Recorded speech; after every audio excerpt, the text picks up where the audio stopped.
All right, a happy Thursday morning. Hopefully you're doing well. We are doing our off-season videos.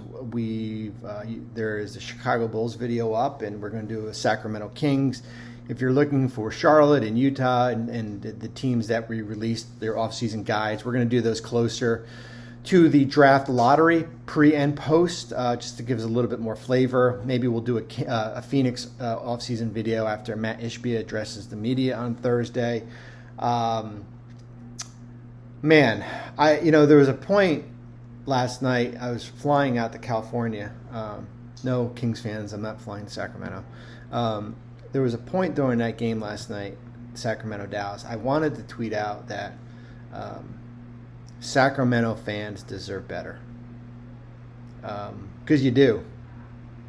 I mean, to put out that performance last night against a wounded Dallas team, although a gritty, tough-minded Dallas team, was probably one of the more embarrassing things that I've seen in a long time. More embarrassing than what happened in Chicago with Miami, the Miami game. That is a low in an organization that's had a lot of low points.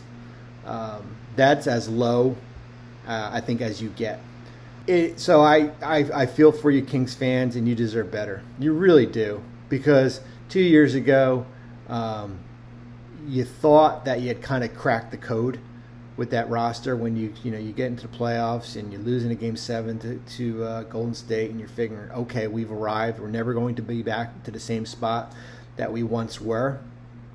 And here you are. You're back to the same spot, and that's how I opened up the state of the roster. I said, for a brief moment, they were a model of stability. But here we are, reverted back to instability. You fired your coach. I'm just looking at text. You fired your coach. You traded your best player. You had an interim coach who was out-coached in the playing game. You've got an owner who you've been to the playoffs once since he bought over. I made this point. I was joking with a friend of mine who worked for a team, and I asked him, if you told Vivek Ranadive, who I think is a good man, if you told Vivek Ranadive you have to leave the country for 2 years and you can't have any basketball contact with your basketball people, but when you come back, the Kings are going to be a top 6 team and you're going to be set for the next 5 years, would he do it? And we both laughed, and he said, "No, I don't think so." And I think that's what you could say about a lot of these owners. It amazes me. I was going to tweet this, and then probably I'll get blackballed from the NBA. It amazes me that a lot of these owners have made so much money and have done such a poorly job of running a basketball team, that they've self-worth men, created their own business, built from scratch. But when it comes to running a basketball team or a pro sports team, man, it amazes me. I've seen it firsthand.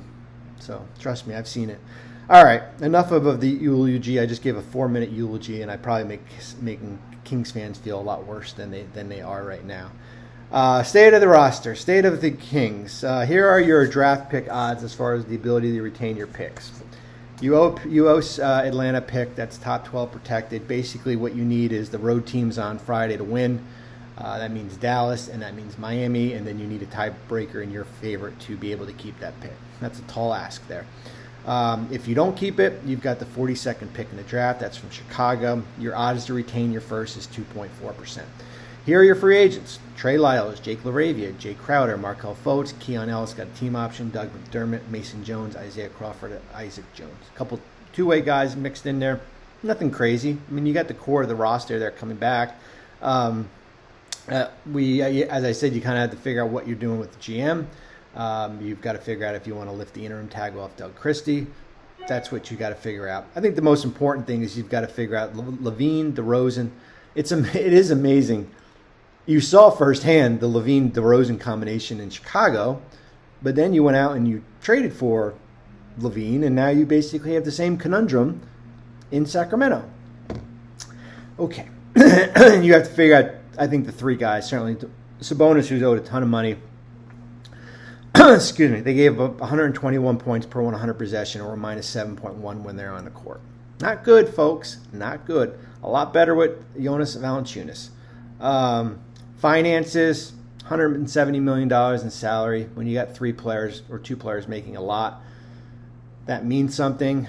You could have your non-tax mid-level at 14.1. When you add in the non-guaranteed money, it pushes it up to close to 170. The Keon Ellis situation is going to be fascinating. He's got a team option that if you exercise and pick up, he's on a really good contract, but then he can become an unrestricted free agent. But he's also extension eligible in the following, I think in February next year. Or you can decline the option, make him a restricted free agent, and then sign him to a new contract. He's been really good for you. I think that matters. I think he's been really good for you. I'm not talking about breaking the bank good for you. But I do think what happens with him as far as you can, if you have 3 years or less of service, you're a restricted free agent. Certainly first-round picks are a little bit different. And then if it's 4 years or more, it's unrestricted free agent. So you've got to figure out kind of what to do with the Keon Ellis situation. Clarity, top front office priority. Clarity, that is an ugly word, my friend, and we kind of use it a lot in Sacramento. Ownership, general manager, clarity, whether this roster can be more than a 500 team. Levine is owed $96 million. Sabonis has a ton of money coming his way still past this year. He's on a max contract. Certainly we talked about the Ellis situation. So you've got to figure out clarity.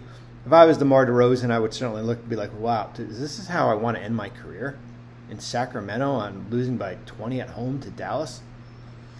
So keep an eye on DeMar DeRozan also. Extension candidate to watch, Keegan Murray.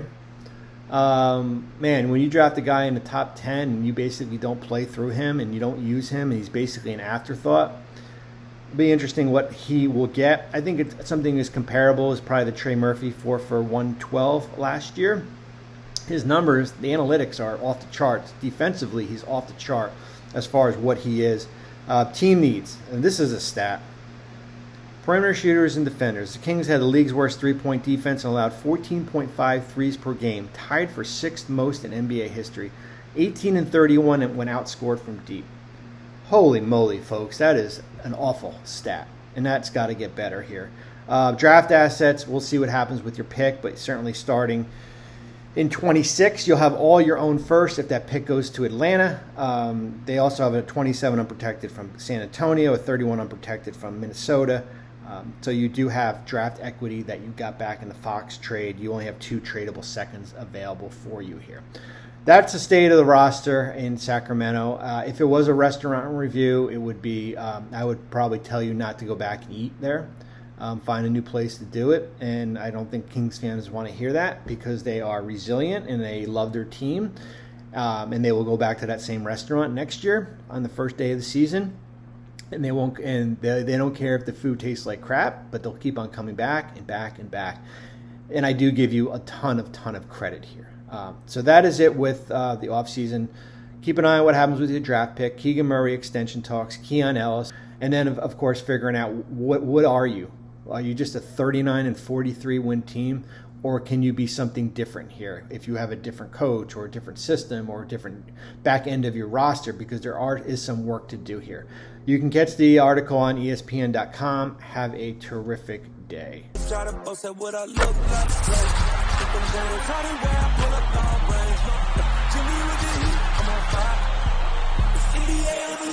NBA